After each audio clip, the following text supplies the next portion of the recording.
Welcome, guys. Welcome to the Brand Identity Design Business Podcast. I am your host, Jason, and I am a graphic designer myself, similar to Pik, but less experienced. I would say that. Pik has around 20 Oh, don't years say of that. experience. Come on, Pik. You've been doing this thing for a really long time. I'm just a beginner in this design space. But I've been doing this podcasting. I think I started podcasting in 2022, January. I think I finished around 2 years. It has been such an amazing experience. I have interviewed around. Congratulations. Thank you, Yes. Pik. I think I have Wow. 100 plus interview, 120 plus interviews so far. Created around 8,000 minutes of content related to entrepreneurship or business, whatever you like to call it. And I'm thrilled. I'm really happy. You know what, Pik? Actually, I Mm-hmm. think this Feb, I think they're going to be announcing the winner. I recently applied for an award called as the India Audit Audio Summit Award for podcasting.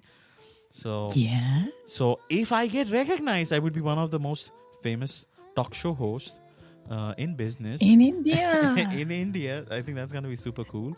So, Okay. wish me luck, guys. Wish me luck. Wish me luck. Yes. I think if I do it, if I crush it, it's gonna be amazing. So, anyways, I know why you guys are here. So we are not gonna be bullshitting around the block. Let's get into our conversation. So today's topic is gonna be about empowering women by bridging the investment gap through brand design, with Pik. Okay, and Pik would share insights, strategies to uplift women-led ventures, discover challenges faced by women entrepreneurs in securing investment, learn how to innovatively use brand design by in order to close the investment gap. So we're gonna have a lot of interesting conversation related to this topic. Now, just in case if you're wondering who Pik is, she's the founder of a very cool design agency called Design Angel, based out in LA. It's a branding agency who specializes specifically on femtech and women in health and wellness industry. She has over 20 years of experience in graphic design. She has spoken in many outlets. She's also, one of the speakers from the Future team as well. I've seen her doing a lot of shows with the one and only Christo. Shout out to Mr. Christo. Thank you so much for your contribution to the design community. And she has also been featured. She has spoken at accelerators such as Femtech Lab, the Matters, and her work has been featured in Communication Hearts, How Magazine, Graphic Design USA, and you would not believe this, guys. Additionally, a leading European design blog recognized Pik as one of the top 20 iconic graphic designers to ever learn from. She is so damn cool. And her website, you surely need to check it because it's amazing. It has insights so much that women entrepreneurs can really, really benefit from. So thank you so much. Let's have some virtual noise. Guys, welcome Pik to my podcast. Thank you. Wow. What an honor. Oh my goodness. So lovely to have you, Pik. I hope that intro served justice. I hope I did a good job. Oh, it's almost too good. Like, oh my God, that's not me. I want to give a few shout out Thank to you some so of my much. good friends down in the listening lounge, especially Heather. She's been a strong supporter of my podcast. Love you, Heather. Thank you so much for consistently hearing us out. And she has been one of those individuals who have been recommending a lot of guests to my podcast. So thank you so much, Heather. I see Angelica down in the audience. She's also been an amazing supporter. Love you both. Thank you so much for consistently being here, and helping me out. So thank you. So, anyways, let's deep dive into this topic. So, my Yes. question, and I had a lot of thought. I initially phrased the question, like a dumbass. Then I later on tweaked it. So I want to ask you, what are your thoughts about some of the disparity when it comes to VC funding, and where women founders only get a small fraction of the investment compared to other male counterparts, right? Why do you think this is the Yes. case, first of all? And what would you suggest to such women entrepreneurs? How can they navigate these challenges, this inequality which is happening in this investment landscape? Yes. So I didn't know about this before until I actually came into this space in Femtech. And uh, because this is a topic that's constantly got talked about. And even when I talk to early stage startup female founders, I said, what's your challenge? Everybody first thing they said is funding, is funding, is funding. So just some statistic. It's really shocking because even I think the latest one, 22, the study among all the VC venture capital funding, right? Women-led startup only got 2% of it. I think there's some other study never gone beyond 3%. So it's very low because it's not like female-led startup is like only 2% among all startups. It's close to 50%. So we only get 2%. And then not just that, when female founder get funding, on average, they actually get less than half of their male counterpart would get. So even if we get the funding, we get less. And that actually made me very angry. It's like, how's that? Because I also have seen studies that said actually women startup, women's run companies are actually much more efficient. They are actually better companies. They say it's like they generate about 10% more revenue over the 5 years period compared to a male run startups. So, and basically, we worth like female founders, startups worth in being invested in, but for some reason, people don't invest in them. I'm like, why? And I think I've been kind of whenever there are topics about this, I listen, and really at the end of the day, it's just like femtech. The industry we are in is the gender bias. This gender bias doesn't matter as man or male investor or female investor. We all actually generally has this gender bias, thinking women are not a good leader. Most of the time, they look at female startup founders will be they look more into what will happen if you fail versus for men they usually look into positive sides like okay what would you do if you succeed. So I think it's really gender bias, and I think I myself I can when I read that, I also feel the same. I myself, I hate to admit it, but yes, I myself had this bias. And so the next thing is, what should we do? Like, what can I do? I'm just a graphic designer, but I'm really passionate about this space. I want to be like help changing this kind of this situation. And I realized actually branding can change it, branding and design, because gender bias is a perception. It's all our wrong perception about how women can run a business or start something incredible. So and branding and design is doing exactly the same thing. We're just helping to change certain perception or form certain perception among people, right? So I realized, okay, I think I can be contribute somewhere in this space. And this is something that doesn't need a lot of money to get started. You don't even need to hire expertise to help you. And so I think last year I have been talking to so many people and really helped me solidify this idea and kind of become my mission. I want to help more people just understand more about what branding really is, branding and design, and how this can really help them uh, change the perception of themselves, the company, and also attract customer and build a successful startup. Yep. I think your answer makes absolute sense. It makes perfect Mhm. sense. I think this gender bias really sucks. You know what, Pick? I have interviewed a good proportion of women on my show. In fact, Mhm. majority are women. And I think women are one of the smartest entrepreneurs who are out there. I'm not trying to gaslight, but I genuinely feel women really give their 100%. Okay, they don't come with unrealistic goals, first of all. Okay, they are very practical. Mhm. Okay, and Kevin O'Leary, I won't really quote Kevin O'Leary, is a very famous entrepreneur, the guy from Shark Tank.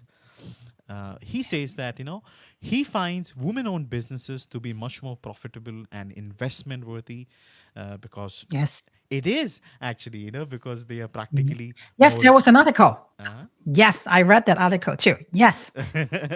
you get what I'm trying to say, right? So I think, we have to come out of this gender bias thing, and I think it's about time that we should give everyone an equal opportunity. Let's talk about design. I'm a big fan of Mhm. branding. So Pick, let's actually get into that conversation. How do you think brand design would play a role that can empower women economically and help them succeed? Yeah, as I said, right, it is all majority of it is the bias and it's the perception that women are not good enough or whatever women invest, the kind of solution is not needed, is too niche. Um, so, what I see is if it's this perception and branding design can help create a perception, we should utilize this as a tool because also in the startup community, um, a lot of the times, even Y Combinator, they emphasize on figuring out your product market fit. Your product has to have the need and blah blah blah. And I think all of us, like people, start founders, understand this, and they are very good at making sure that whatever their product solve the problem. And I think in order to change the perception or give yourself a leg up, it's really using branding and design to get your leg up, especially for women, so that when you come out, because unless your product is really the only one and is 100% new innovation, I think you need branding and design to help you express and communicate why you're different. Because if you're not different, nobody's going to remember you, or you can attract customer, and that means nobody's going to invest in you. I think that's how I see branding design play a role. It's really a for me, it's kind of a a secret tricks that can give you a leg up when you first start out because most people think it's only for big business. When you have the funding, then you go do branding and and and spend money on design. And I see it differently. I think we, especially women startup founders, they should really focus more on branding, um, to because also branding takes time to build. And so, yeah, that's my view. I totally agree with you. I think branding plays a very pivotal role in creating that perception. It helps you to really stand out. Now, people who are listening, Yes. all those women entrepreneurs who are listening, who kind of really, they, they accumulate their savings every dime they can and they start up a company because starting a business also requires some sort of investment which you have to put in, right? So for those Mhm. individuals who are not really financially in a position to put money in branding, okay, what would you tell them? Should they wait? Should they find maybe cheaper options? What would you suggest to such entrepreneurs just beginning and who are really trying to make it? Maybe they're doing two jobs and still trying Yeah. to barely make it. What would be your advice to those individuals? The first thing I always tell founders, they don't have a product yet. The first thing is figure out why are you doing this? Why do you want to do this? Why do you want to build certain product and help certain kind of people? I think understanding your why is very important. It's just like a human. If you understand your life purpose, everything will be clearer. And that will be something you don't need money. You just need you yourself spending time to think about why are you in business or why do you want to be in business and find that story. You most of the time, what I hear is that they founders they themselves experience certain difficulty, certain challenge, and they find no solution, and so they come out and want to create it. And most of the time, especially for women, they want to create something because they don't want other people to suffer what they have suffered. I think that's the beautiful mother instinct. And those are stories that really resonate with people. And it's just stories. You don't need an expert to figure that out. You just need to sit down quietly, intentionally think about why you're doing this and what's the story. And the first thing you can do is just to tell this story to others. And slowly, I think when you start telling story, people will start coming in. You can connect with people. And I think for some people, some founders, they come to me, they don't even know exactly what they want to build. And that exactly the kind of experience to help them even build a product that people would want. So yeah, if you have nothing, no money, even no idea what product is, think about your purpose and that origin story. I think many people would say, and tell it to people. That makes absolute sense. I'm with you 100%. So, do you Yeah. think is this similar to? I think I have recently saw one of your posts where you speak about brand magic. Is this something Mhm. related to that? Why did you start your business? And I think you had mentioned why did you build this product or service? And then I think you asked a few other questions like, who doubted you along the way, what challenges you had to overcome, stuff like that. Is that something related to it? Something like that. Yeah, there are a set of questions actually I usually ask, but for you, you want to do it. If any of you want to start thinking about it, I think the most important thing you need to think about is why you start what you do. Right beyond making money. What if this never make money? Why are you doing this? Right. Another question you can ask is in 10 years or 20 years, if everything goes well, right? You start there are tons of customer and you get funding, you build a global empire. What does that mean to you? What do you want to do then? If anything's go well, what do you want to do? I think that also. And then another question I think some people would think the other way is let's say 20 years later your company die or you die, what kind of legacy you want to leave behind, what kind of things you want people to talk about, to tell others about you, about your company, what you do. And this kind of question can help trigger your and realize your brand purpose. Yep. Absolutely, absolutely. Let's reflect back on your journey also, Pick. Okay, Uh-huh. I Yep. remember. I think 2013 you used to have again an agency which was under your name, and then later on you rebranded it to Design Angel at this moment. So was Yes. that also because of that knowledge which you acquired that you realized how important branding played, and that's how you restarted this whole thing, renamed the whole thing, or was there something else? I'm not really sure. What was the reason why you switched? Oh, why I changed my business name. Um, I guess that actually contribute to why I focus so much on when people start branding, you need to understand your purpose, right? Your brand purpose, why you do what you do. Because when I first started my agency, like not agency, studio, I can even say, I did not think about my purpose. I just want to do design because that's what I love to do, pay my bills and see what happened. I thought I would be happy. But then few year in, I got some good clients, pay the bills, things are doing well, and I realized I'm not happy with the kind of space I am in. So I want more, and slowly I realized I had no intention. I wasn't intentional about running my own business, building my own brand. So at that point, even I knew it pays bill well now. I want to grow it. So what did I do? I want to do more marketing. I realized I hated it. I hated doing marketing. I hate writing content. I hate writing blog posts. Why am I doing this? And because I had no clear purpose, I never got myself to do it. Got push myself to do those hard things. But when and the clients keep me busy. They kept me very busy. So I'm like, forget it. I am busy enough. Things are all good. I don't need to do this. Until pandemic hit 2020.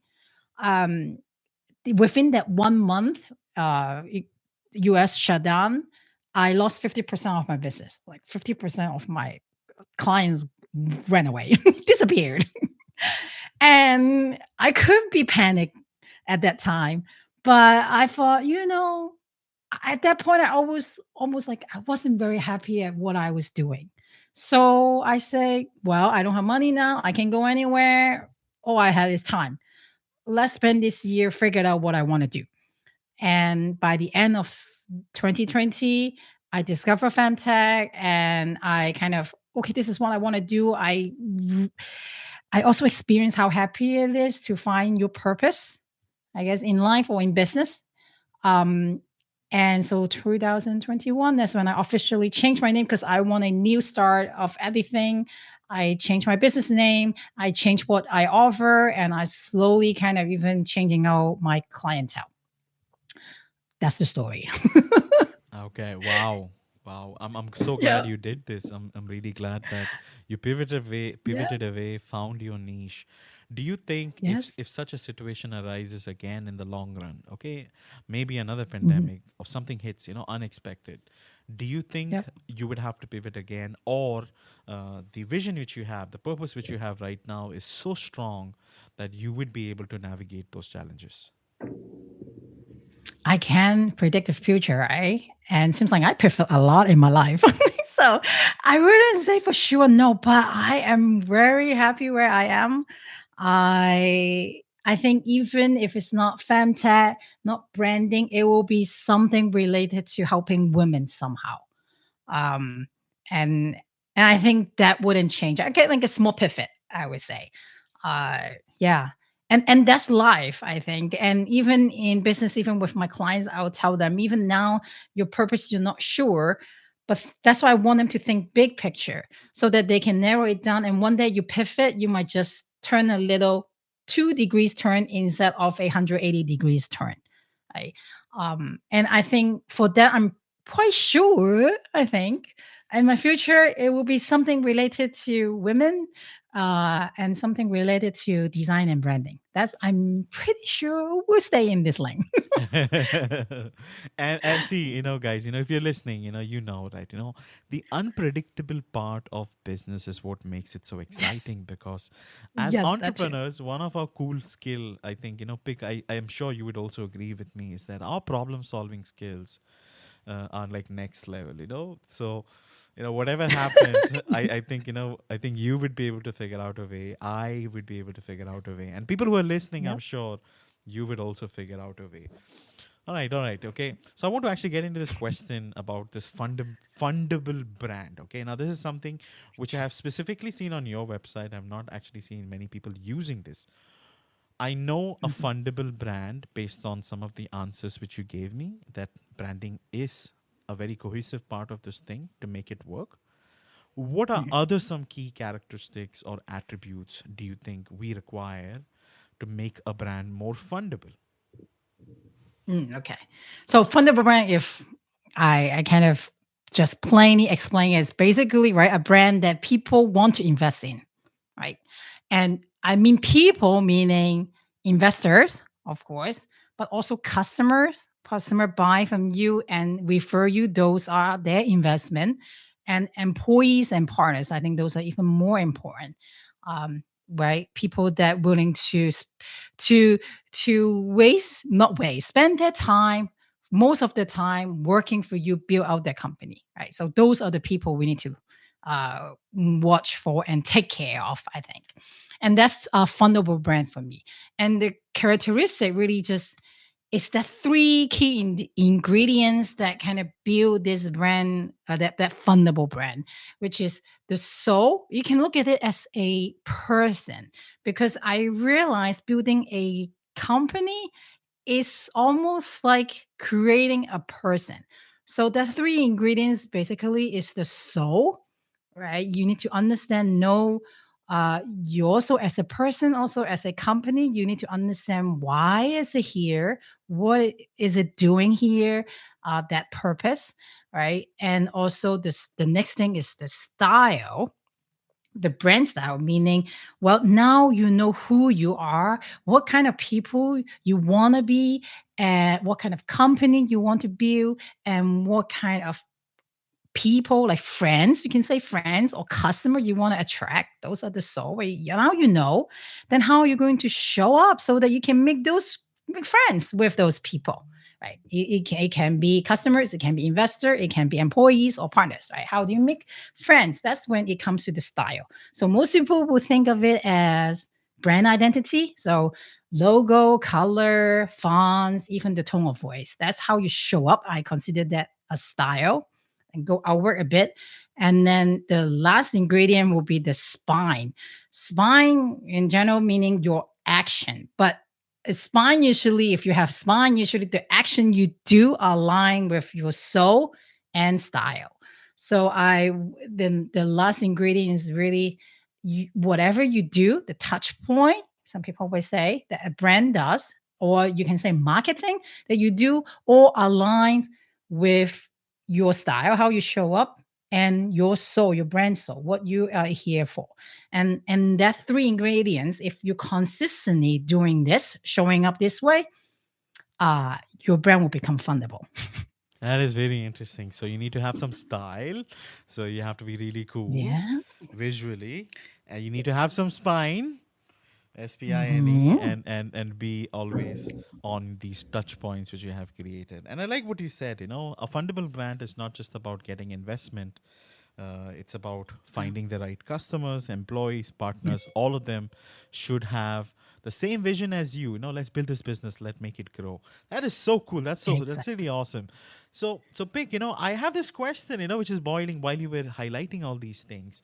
Now, if you think Mhm. about the rise of social media and influencer culture, which is out there, do you think Mhm. brand design or becoming fundable with great design has become more about an image rather than a perception of the actual quality of the product or service? I wanted to just get your perspective. What do you think on this?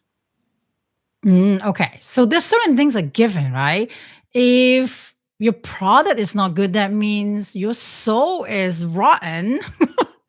I don't think you can become a good person. You can pretend it to be, but you'll never become the the person that, like, you can say the good person. So I think the given is that your product has to be good, your intention has to be good.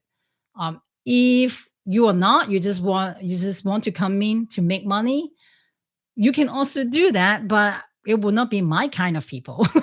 That's what I would say. Yeah. Oh, okay. Could you expand on that? What do you mean intention? See, most people who get into business, they want to have that financial freedom, right? Let's be practically Mhm. real. We want to have that financial Yeah. freedom. We want to do things the way we like. We want to give our Mhm. family time. We want to give ourselves time. And that's one of the reasons why we want to get into business. And plus, it also helps us to harness and acquire a lot of skill set over the course of time, right? So Yes. when you say the intention has to be good, I don't see anything wrong with the intention of making money. What do you Oh, yeah. mean No. the intention has to be? Could you expand on that? What are the other elements to Ah, this? okay. I mean, beyond making money, what your intention? Because even for me, I see it in running my own business. When my first intention was just doing what I love, which is design, and make some money, which is good, right? I achieved two things. There's two things. And I wasn't happy because I knew I wasn't making the impact and I wasn't fulfilling my soul, part of my soul. And so that's I realized in order to build a sustainable a business that can continue to grow and people would love, um, you need to have think about beyond making money. What else? What else? Why are you here? And I think that that's what I meant, like the intention, because if I kept running what I've been running, it's just a agency that make money and do good design. I think when I passed away, probably the design firm is gone. No one's want to continue bring this to another level and do something else with it. And I also see my agency will be very easily replaceable, and which has been. That's why when pandemic came, right, 50% of my business was gone. I'm pretty sure some clients saw that, okay, they need to suspend their funding. And then after it's done, it's like, maybe we should find some cheaper option. And I was replaced. But when now I build my brand intentionally with purpose, I see the difference. Not only I'm much more fulfilled myself, I will do the things that I hate doing. Actually, showing up on social media is not something that come natural to me, but because I knew I want more women founders to hear about this, to learn about this, to help them. I I'm willing to get up and do the hard things, and I feel fulfilled. Because I challenge myself, and I connect with those people who actually thinks like me, and in my job, I am also much more fulfilled. And even my designer, actually, one of my designers who I love, I adore so much, she told me actually, she said, I applied to your position because I saw your LinkedIn profile and I love what you do. And so I can see that if your business have a purpose beyond just making money, your impact will be so much bigger. You can affect so many people and you will be a happier person. I think that's That makes kind of that's absolute the answer to the sense, question. Vic. That makes a lot of Yeah. sense. Okay, Yeah. so I mean, if you think about it, this is super cool, right? Like, what is that driving factor which helps you to get up every day, get into your business, and make it work beyond the objective of making money? Such a lovely question, and it can really make you think. I want to actually address the story side of things, because a lot of Mhm. people can be inspired to get up and get into this, have that drive or purpose. Maybe with the simplest of things. Maybe I have a grandparent who's not really keeping well, and I want to do something, to ensure the medications are in place. Maybe I'm doing it for my children's, maybe for my son, my daughter, maybe just for my mom, whatever. So when these individuals, because when we speak about story, such stories may or may not be very compelling enough for the people who get connected to. Do you think that can be a problem? Does your story have to be compelling enough to drive people to be a part of your brand? If you get what I'm trying to ask you, what if it was just something very simple? Do you think that really affects things? Yes, it does. If I say my purpose here is to feed my children, right? uh, I'm sure that people out there can resonate with this. Then probably I will tell them a story why I think this is important. I think that's the next thing, right? Is because maybe I growing up poor and I can I can't even see my children suffer what I did. That's why this is what I do, and expand into, okay, if I want to feed my children, I also want to feed other children, right? You can expand from your personal, very personal purpose, expand to help other people. That's when you resonate with others.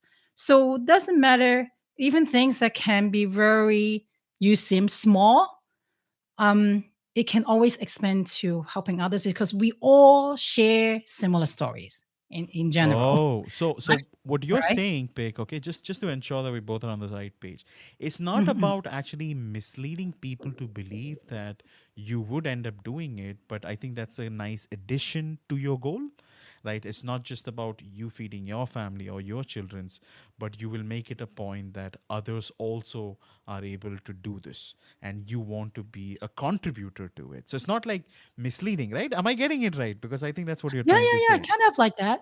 I think, is it misleading? No, but I think I myself experienced it. Just feeding my own family, making enough money is not enough to fulfill someone. I think if you one day make 1 million a day, you can feed everybody, your entire family.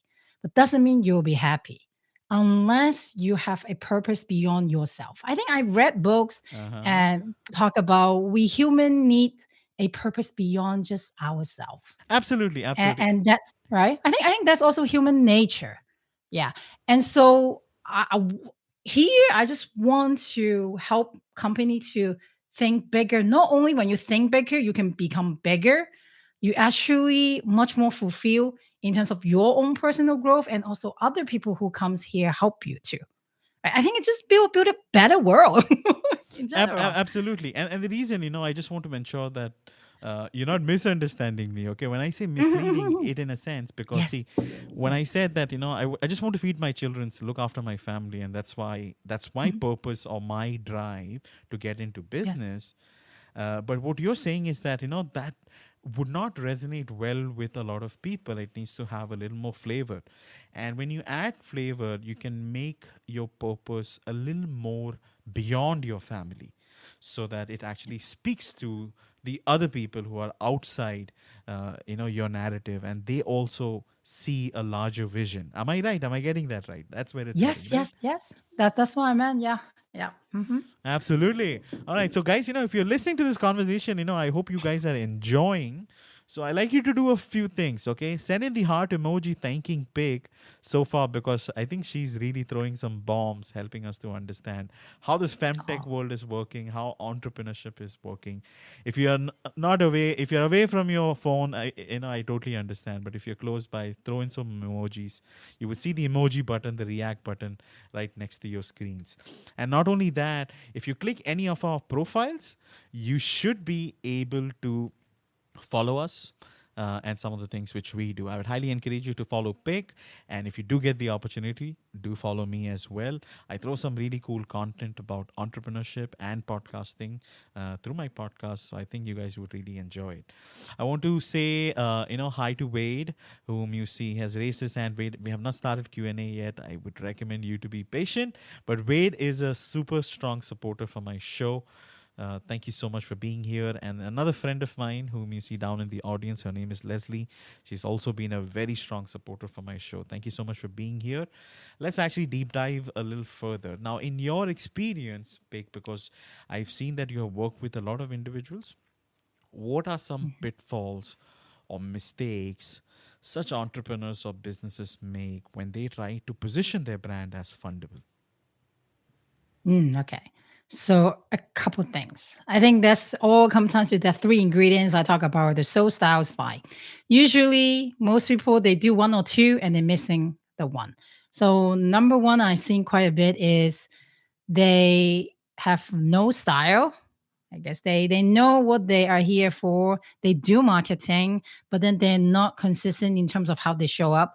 Sometimes on social media, oh, this is cool. Then they have certain design, and then they go to a website. Another thing's cooler, and then they do something else. And even the tone of voice is different. So what happened is that, well, you go to social media, people recognize you, but then when they go to a website, they don't recognize you. So that means there's no brand recognition. Or when they go to another place, maybe go to in-person event, you have a trade show, you show us something else in terms of style, and they just can't recognize you. If they don't recognize you, how can they trust you? They don't even know you're from the same company. So that's, I think, one of the major problem, and I guess a lot of clients come in for need help from. So that's number one. I think another second problem I see a lot is no spine. So they know they have some kind of brand strategy, know why they're here, their audience. They have some form of brand identity, tone of voice, and but then when it comes to marketing, I could say they're schizophrenic. So they throw out all the things that they have, what they believe in, or their design style, and then they just go market like their competitors. So they don't think about spy, meaning aligning all this together. Or yeah, that's I think that's most common. So I have clients come in and say, okay, we have brand identity, we have brand strategy, we're all set, but we don't know what to do. How do we market ourselves? Um, I think those your brand strategy to inform should inform how you market yourself rather than just copying people. Okay, people do social media, my company, other competitors does that, and we're going to do the same. And so I think that's also I see a lot is that they just do copycat without going back, referring back to who they are and how they show up. From there, think about some creative idea to market themselves. So that's another problem I see quite a bit. And then the last one I see is Sometimes I think because a lot of my clients do understand what brand purpose is. So the last problem is they may have brand identity. They are really good at marketing. They think they get everything right, but actually they have no brand loyalty because there's no soul in the brand. They don't care. They don't really, or maybe they do care, but they don't tell people that this is what they care about. Right. So all they sell is the features, discount, good product. And so what happened is they have to constantly spend money on marketing, or most of the time even is ads. Once they stop buying ads, revenue, the sales stops because there's no loyalty. People actually don't recognize your brand. They just say, okay, when you're in my face, I know I need it, I buy it. Uh, there's no deeper relationship between the customer and the brand, and that's another problem. I think I see less often, but I have seen other companies suffer from this. No soul. So that's usually the top three That's lovely. problem. I'm glad you expanded on the no style, no spine, no soul. I think this is super cool. Okay, all right, all right. Okay, so now, I'm getting really pumped up because So let's say, uh, you know, let's take this scenario for an example. Okay, you have your spine in place, you have your style in place, and you also have your Mm. soul in place. Now sometimes the process of you becoming discovered within this vast universe, digital universe which is out there, it becomes really hard and challenging.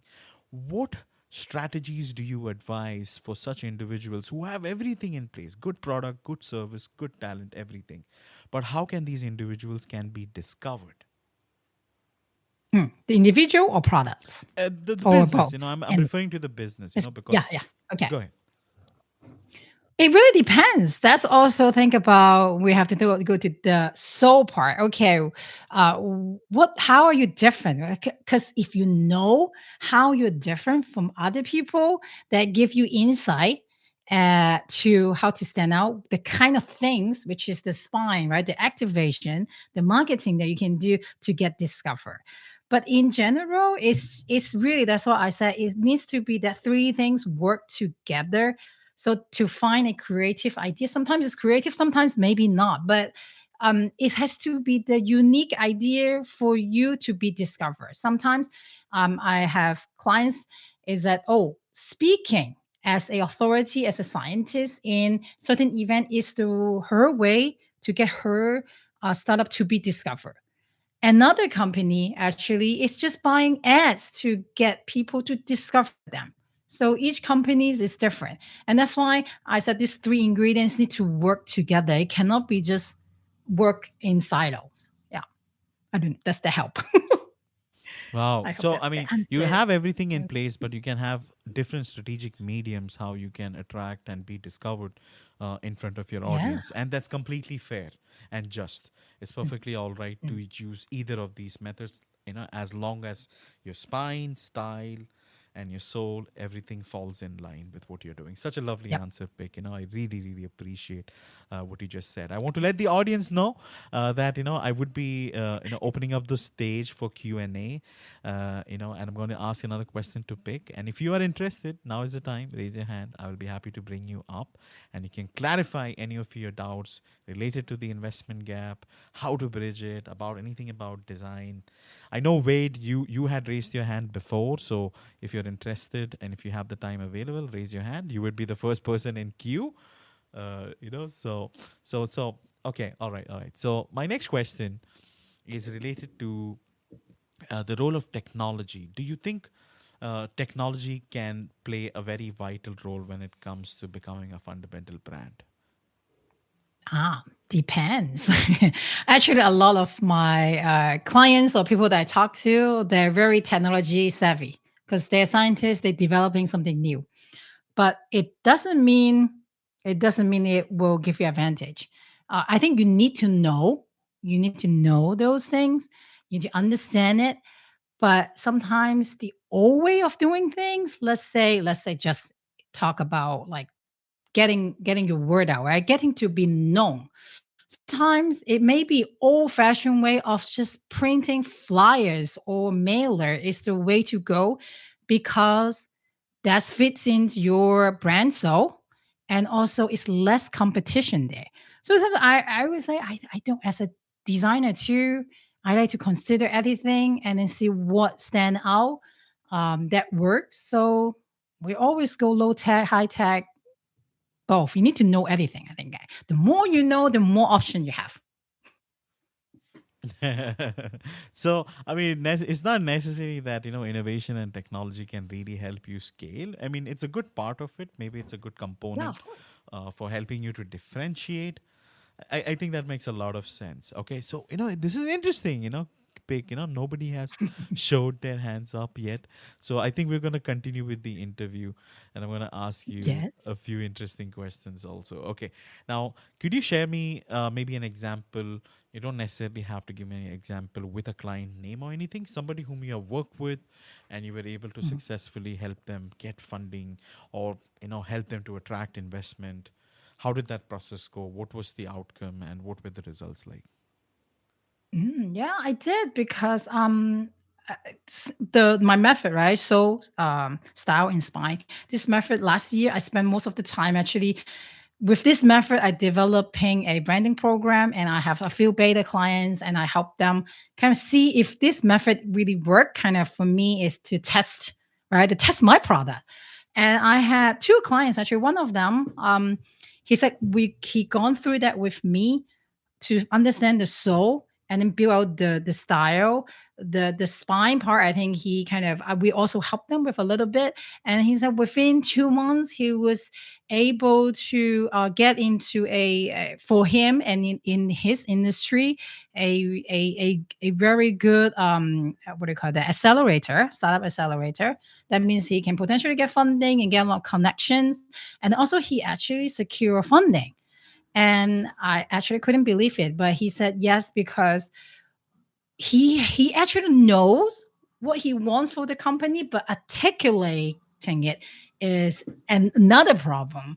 And going through this exercise, right, intentionally answer those questions, help him articulate his vision, and that vision able it was able to translate when he go pitching to investor. And yeah, and he successfully raised the first round of funding. It was incredible to hear that. Yeah. Isn't that lovely? I'm so glad you were able to Yeah. strategically helping with this whole I thing. know. Okay, Yeah. now And when also, yeah. actually, and also one more thing I want to mention is that he also said that there is intangible things that because he's understanding his own brand, he show up much more confidently, and I think that also helped with funding.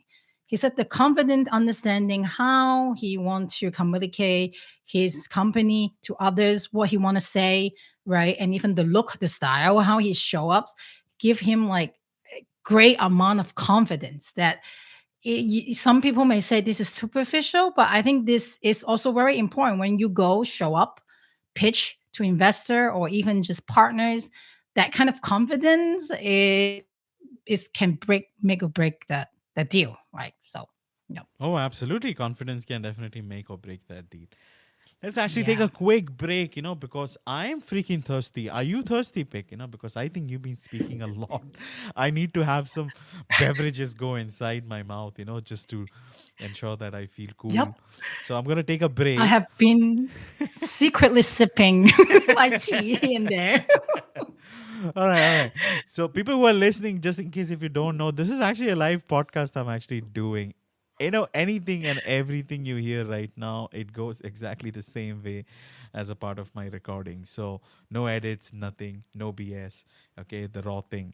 So, I'm going to take a break. I have a sponsor. I want to give them a shout out. Thank you, Carla Howard. She's an amazing speaker and she has been consistently sponsoring my show.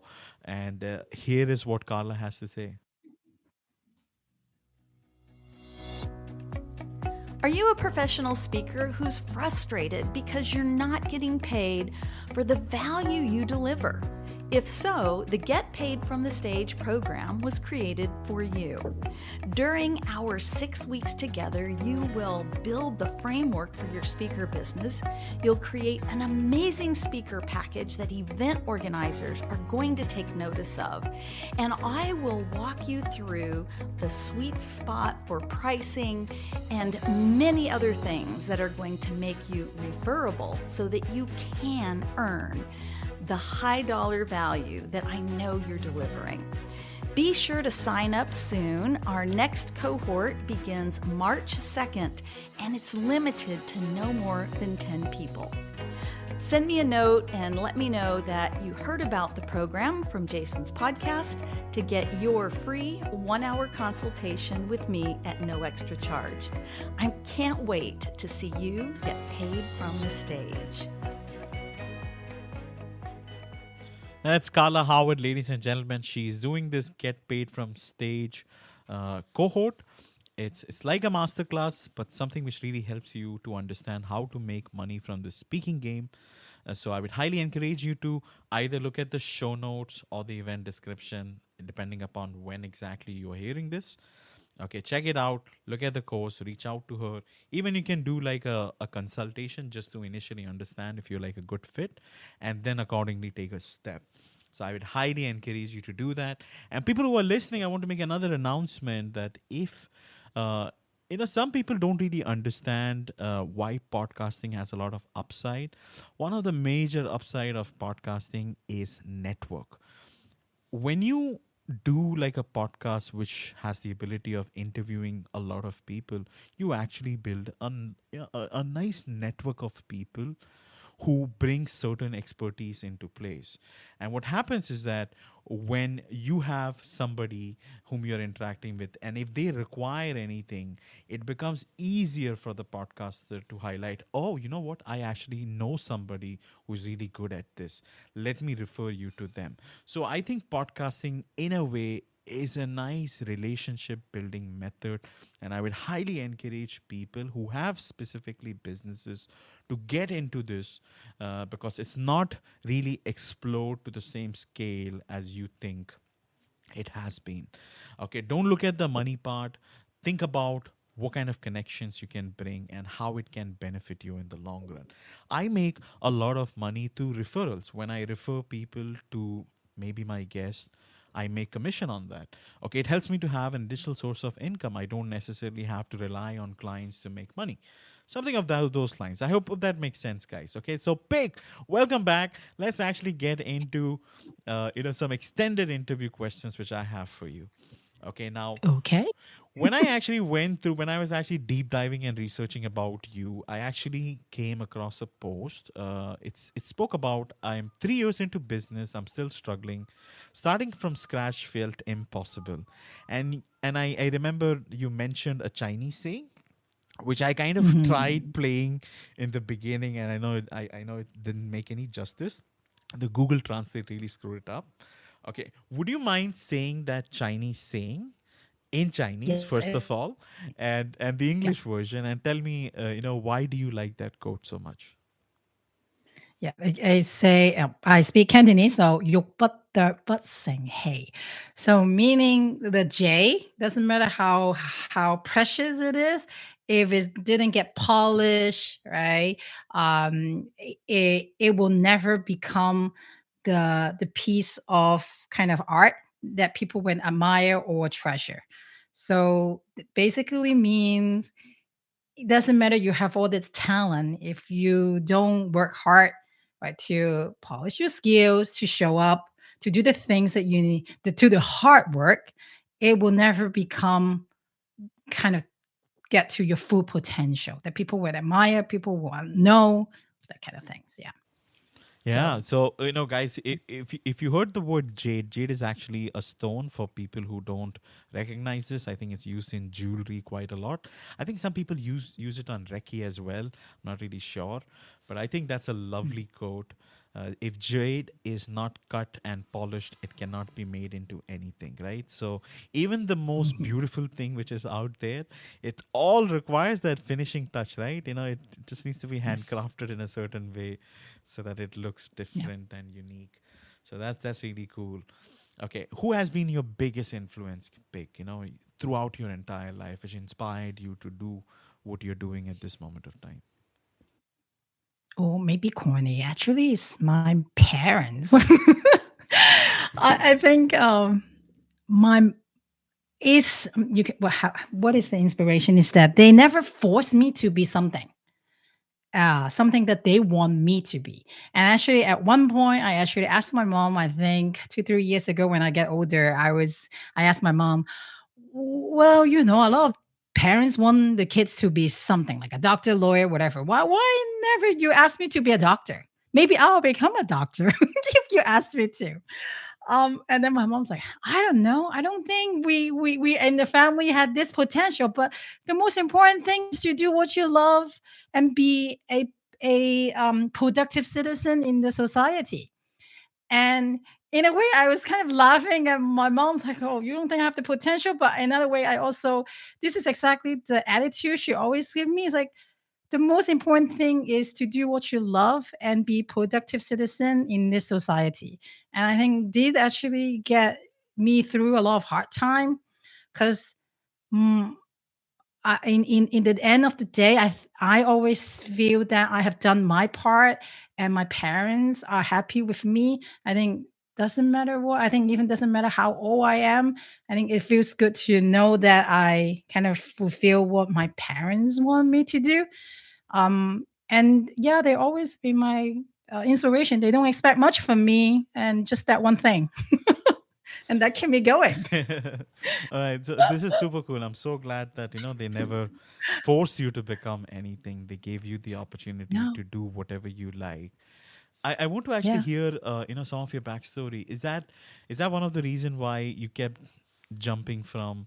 I think you did advertising design from Fashion Institute of Technology, Mhm. if I'm not mistaken. Then I remember you Yes. went to London School of College of Communication to learn communication design, and then you did your BFA in communication design from Fashion Institute of Technology, and eventually became a graphic designer. So how was this journey like? What made you jump from one place to another, trying different things, and what made you finally boil down to like, okay, I'm gonna stick to graphic design? Can you share a little backstory, maybe? Ah. Oh, backstory. I didn't even go further than this. Actually, I don't know. Not many people do not know I was an athlete. I was in track and field, a long jumper, a record holder, like in the junior girls long jumper in Hong Kong when I was younger. And so I was long jumping. And then when I finished high school, I didn't want to come to the US to study. And but then my parents like, why not try it? At least you can improve your English. So I came to the US to study graphic design, and this is a almost a lot of my friends jealous about it because a lot of parents wouldn't let the kids to study graphic design. You especially spend so much money come to the States, you gotta learn something like a doctor, lawyer, or something more reputable. Why a design? But my parents like, just go try it. And they actually pushed me to come to the US. And then I like since then I stay in the state. Not only that, I actually become Muslim while in college.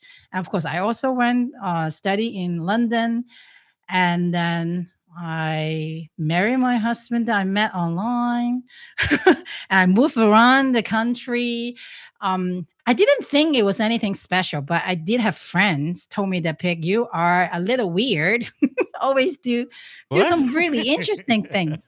I, oh my, oh yeah, I never thought that. But and then one friend actually asked me, what makes you dare to do those things that most people wouldn't dare to do? Or this is some big decision in life. And one thing I was like, oh my god, I never thought of it. Then I thought of it. I guess if my answer is, I just follow my truth. Um, if I see the things ahead of me, like I didn't want to come to the US to study, and my mom telling me, well, at least you can experience something new and learn better English, right? That's something good. And then I was like, okay, that's true. That's in that time. myself is like, that's my truth. Yeah, I think she was right, and I agree with that. So let's do it. And so I think this is the principle that led me to do things that probably people think is very risky. And starting my own business, pivoting my business, I ask myself, right, is this true to me? Does it make sense? If it does, yeah, I'll do it. I really don't care about how people see me, I guess. Yeah. I Yeah. never ever felt you're a weirdo pick, okay? I'm just being very Okay, good. honest. I never find weird either. I have no idea why would Thank people you. call you as a weirdo, but that's But crazy. but even you do. I think even you do is cool. You know, it's S- good to me. So, All right. tell me, like, so you finished your studies. How did you get it? Did you find a job? What did you do? Like, how did you eventually became a citizen, and how did you, like, started your Yeah. studio? Can you give us a little backstory? I'm really interested in knowing what happened. What was the journey Oh, like? okay. Well, I came to the US as a student, so I got a student visa. I never want to stay in the state. My goal was finish study 4 years and I went back home. But then I met my husband during college time. So it happens that by the last year we finished, we decided to get married. So that was always stay in the state. Never my plan. And what happened? So okay, I stayed in the state. I think I need to wait a couple years to get my green card, and by then I was able to find a job. I was in New York City, New Jersey area then. By the time I could work, I was in DC. I moved to Washington DC, and then I started working. Oh no, 2 years, only 1 year, I think. What happened? I used to actually work. I work at the studio was just 1 block away, not 1 block, actually across the street from the White House. I passed by White House every day. That's all I remember. And I was happy working there, but I guess I feel like I can do more. And it's just the designer in me. I can always do more. And I felt like, oh, the clients is not my choice. And most of the time they don't have good taste. I could do better. So I accumulate my experience. And I think 2010, and that's when I came and said, you know what, I will come out and find my own clients. So 2010, I quit my full-time job and start freelancing. But it was painful because I had no business acumen. I didn't know how to market myself, all this businessy stuff, no clue. So I learned, I read books, I go, shoot, I actually don't know how to find clients. It's not like, oh, you do good work, clients will come. No, it's not like that. So I kind of learn, read, listen, like read books. I read a lot of books. Testing things out, networking with people. I think about 3 years in, I finally land clients that appreciate my work and also be able to pay me well. And that's when my studio grew. But at that time, that's it. I just want to be able to run the business, do what I love, which is design. And honestly, any design work I enjoy. And that's it. So that's when that come to the next part, right? A few years in, it's like, oh no, this is paying well, but I'm not fulfilled. Why? Or I'm not fulfilled. And that's when I realized actually branding yourself properly with intention with business is very important. Yeah. What a lovely journey, Pick, because it's a true example that if you persevere and if you're willing to do the work, it eventually takes to the place which you desire, or at least to the place which is actually right for you. Because if you wouldn't have Yes. made those conscious choices, I don't think you would have reached this far, right? I think you're at a fabulous spot, No.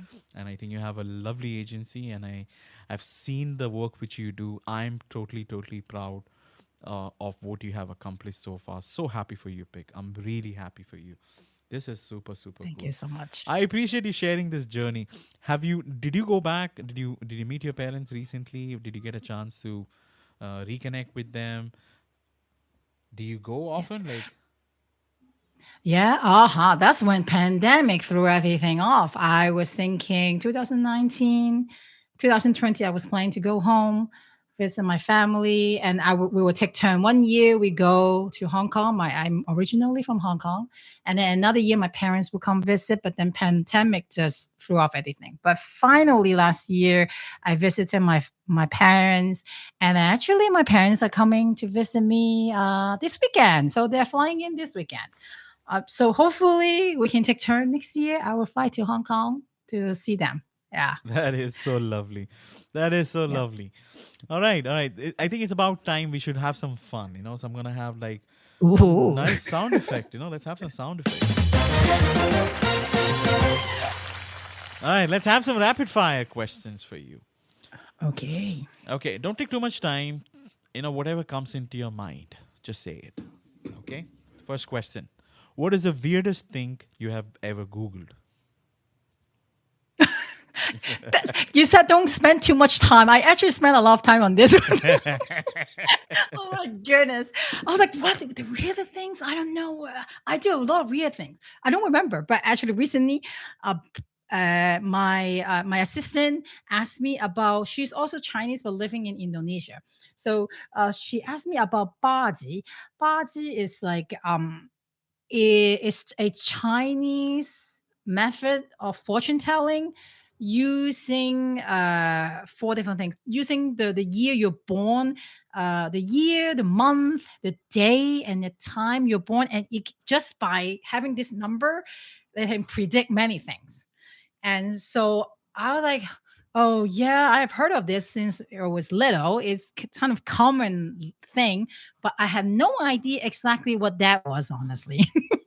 So I Googled it, and now I can explain to you what that is. Okay, tell us. Tell us. I'm So interested. that's exactly what that is. So that is a fortune telling method. So they call the direct translation means 8 characters. So based on these 8 elements, they can predict. Actually, they have calculation. So yeah, they said they have very complicated calculation based on your day of birth, the year, month, day, and time. They can calculate. So if you say, okay, I am going to open my shop this month. What day, what time will be the good time to do it? And you can go to those fortune teller, those baji specialists, and they will calculate for you and find you that perfect time, perfect day to open your shop, or perfect time, perfect day to do anything. So that's what I googled, That, and that I've been reading it. okay. So, Yeah, that's because you said that, weird. I'm just wondering. So, what kind of fortune Yes. was said, and what are you gonna be doing? So, was there anything you intended on doing with a specific time, location, or anything based out of that fortune, which was told? I don't want The to thing jinx is, it, I but don't believe in it. you I, know, I don't believe in it. oh That's the shit. first thing. My friend was down. So my assistant's like, "Do you believe in this?" I'm like, "What is this?" So I search. I need to search to understand what that is, and then I answer her, "No, I don't believe in this. I don't." Okay. Out of peer pressure, you Google this. Okay, I get what you're trying to Yeah. say. Out of peer pressure. Okay, all right. Okay. I love Chinese zodiac. I think this is the year of the dragon. I think I follow under the I Yes. fall under the year of dragon. I am a dragon myself. I think this is gonna Oh, good. I know somebody's dragon now. My kids was asking me, "Do you know anybody who's born year of dragon?" I'm like, "Not that yeah, I me, know." it's me, Well, it's me. How about you? What's your Chinese great. zodiac pick? I am goat, year of goat That or is lamb. lovely. I have to read about the Yeah. goat now. Thank you. Thank you so much for sharing that. Okay, next question. I don't want to take too much time. Okay. Yes. If you go back through your childhood memory, what was one of the favorite childhood memory of yours? Something which really stood out or had a positive effect on you? Yeah, I remember I was very carefree and I lived in a farm. My parents had a pig farm. So they have a lot of land. In Hong Kong, that's rare. Um, and I remember I like to go on those tall grass in the wintertime, they dry out. I just like to lay on those tall grass. I remember there was a slope and just lay on that, open my leg, open my arm, and just lay there looking at the sky and my dog just running around me. So that was my favorite childhood memory. Did you say it was a pig farm? Pig farm. Yes. How do you spell it? Pig. Pig. Pig. Oh, pig farm. Okay, okay, Pig okay, farm. Yes. Yes. okay. Yeah. Pig. I'm just curious. Who gave you the name pig? Like, does it mean My anything? my mom. Ah, Yes, it means something. Actually, the two words "kong pig," that's a two words together. It means two different kinds of precious jade. I think kong is a green jade, and then pig is a white jade, and they all very big. And there's a hole in the center. Usually, it's round, and so it's like it looks like a donut, basically, and it's very precious. So basically, my name means I'm very precious to my parents. well, that's such a lovely name. I think your last name was a tongue twister for me initially when I heard. So I was like Liu, Liu. Liu, It was Liu, challenging. I think it's Liu, right? Liu. Liu. Mhm. Got it. Got it. Okay. Okay. So next question, which I have for you, if you could time travel, not to the past. Okay, let's have a twist. What if you could time travel to the future? What is the first thing you would try to figure out or do? I want to find out if I'm happy. Wow. Okay. Yeah. Okay, that's such a Mhm. lovely answer. Okay, so you prioritize Yeah. happiness over other things. Yes, of course. Why is that? If you're not happy, if you're not happy, what's the point? I think this is the ultimate goal for everybody: pleasure, happiness, fulfillment, right? And why we have purpose? Because it brings us joy in some way. So yes, I want to see if I'm happy. If I'm not happy with my life, with anything, I want to fix it now. Go back.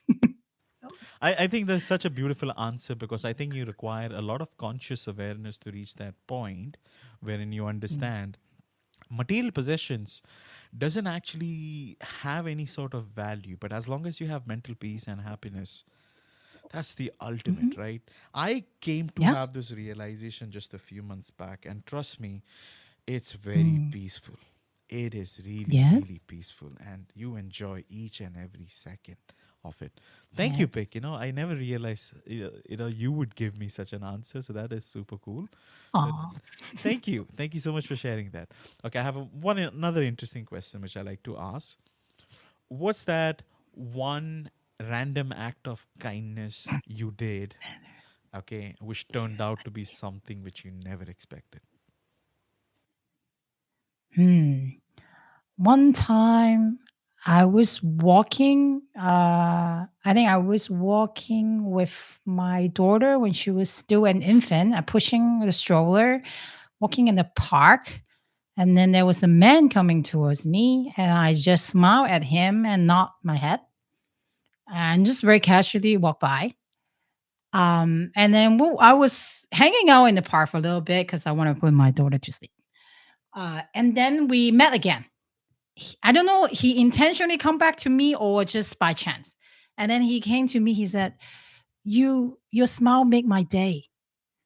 And yeah, in like I'm a Muslim, so in Islam, they say even a smile is a charity. And I never really I say it's nice, but I didn't think it would really make an effect on people. But that guy, that man told me that my smile make his day, and it was very unexpected. Yeah. Mhm. Absolutely. I mean, it sounds so profound. Your smile is a charity. So smile, Mhm. guys. So just give it to people. Yes. Smile, look at people, just smile. Don't be a weirdo while doing it. Like, don't smile in a creepy way, but in a just fun, loving way. I think that's super cool. All right, all right. Okay, so Yeah. I think we would be reaching like towards the end of our session. I want to actually give you the opportunity to promote some of the things which you're Oh, doing. It could be speaking engagements or a service which you offer.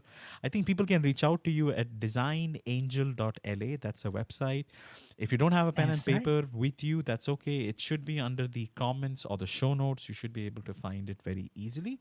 And all other Instagram and other handles and even LinkedIn profiles as well. So tell us, what would you like to promote today? Oh, Well, as I said, I have that method, right?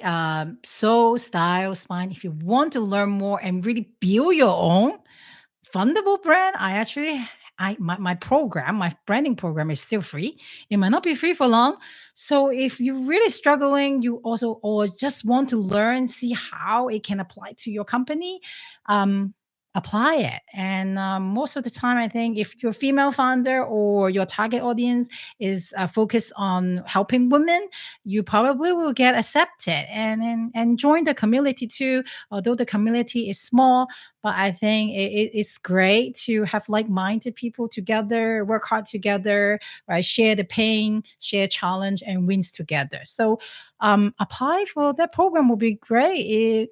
How should I to like share the link or something?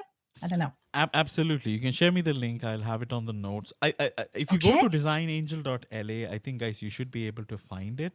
Yes, Pick, there why is don't you called Build a Fundable Brand. Yeah, Yeah, Build view a a fundable Fundable Brand. brand. Yes. It's a free course. Yes. I think if you put in your details, you should be able to download it, watch all those stuff. And I think it's high Yes. quality, guys. I have actually gone through it. I think it's super cool, well written, well articulated. It looks stunning, and I think it's super cool. I think you guys should really try it out. You are one of those few agencies who actually offer like a membership plan for business owners. Would you mind speaking on to that? Oh, it's membership plan. Oh, okay. So yeah, instead of project based or hourly based, right? We do membership, meaning okay, you subscribe, you want to work with us this month, and we will help you do anything. So unlimited projects, I and turnaround usually 2 to 3 days. What clients like about this is that they don't always need to have like a spec scopes. I clearly stated what is done, what do they need, what do they not need, because very often project change, timeline change, and sometimes clients just don't know exactly what they need to prepare for it. So with this planning, our clients happy is that okay, we will figure it out together and they can change anytime. It doesn't change the budget because it's just this month. We're going to help you with everything. And the 2, 3 days like turnaround is basically giving them update. A lot of clients like that. They constantly have that updates. They know what they're getting into, right? What are we doing? So yeah, it is something kind of new when we started last year, but it seems like clients like it. So we will see what happens. Yeah.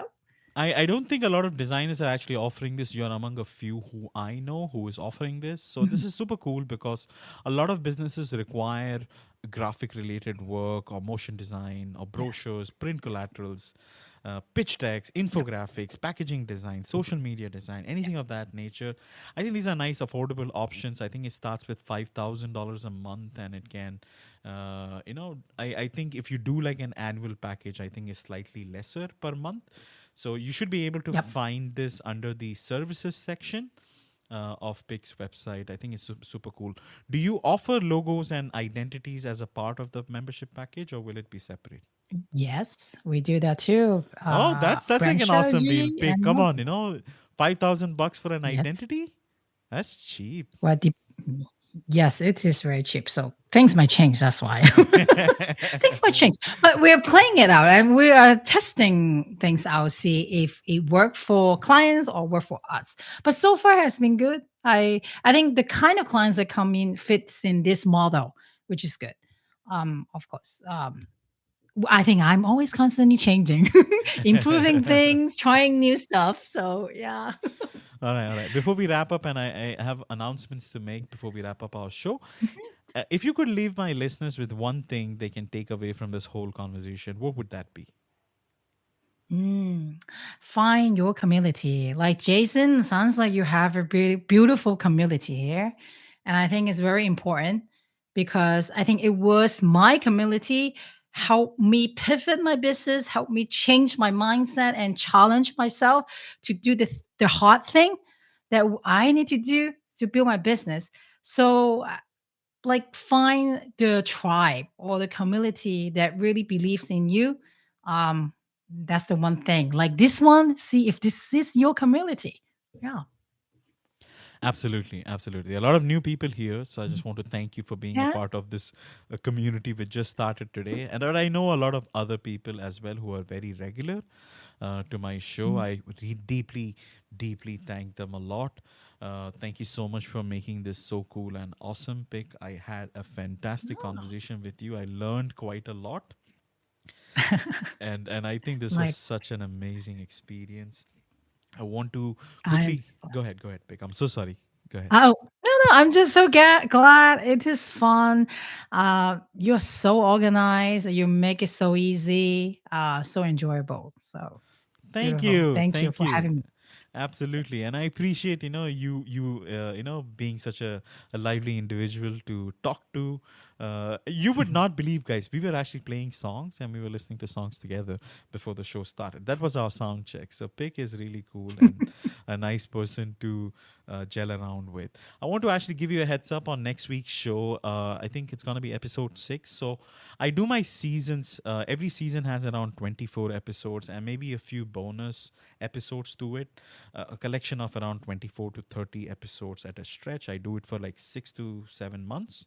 After that, I take around 2 to 3 months as a break just to chill, because it's a lot of constant work which you have to do every week back to back. You actually get tired. I wanted to actually continue doing it just to build the momentum, but trust me, it's an exhaustive process.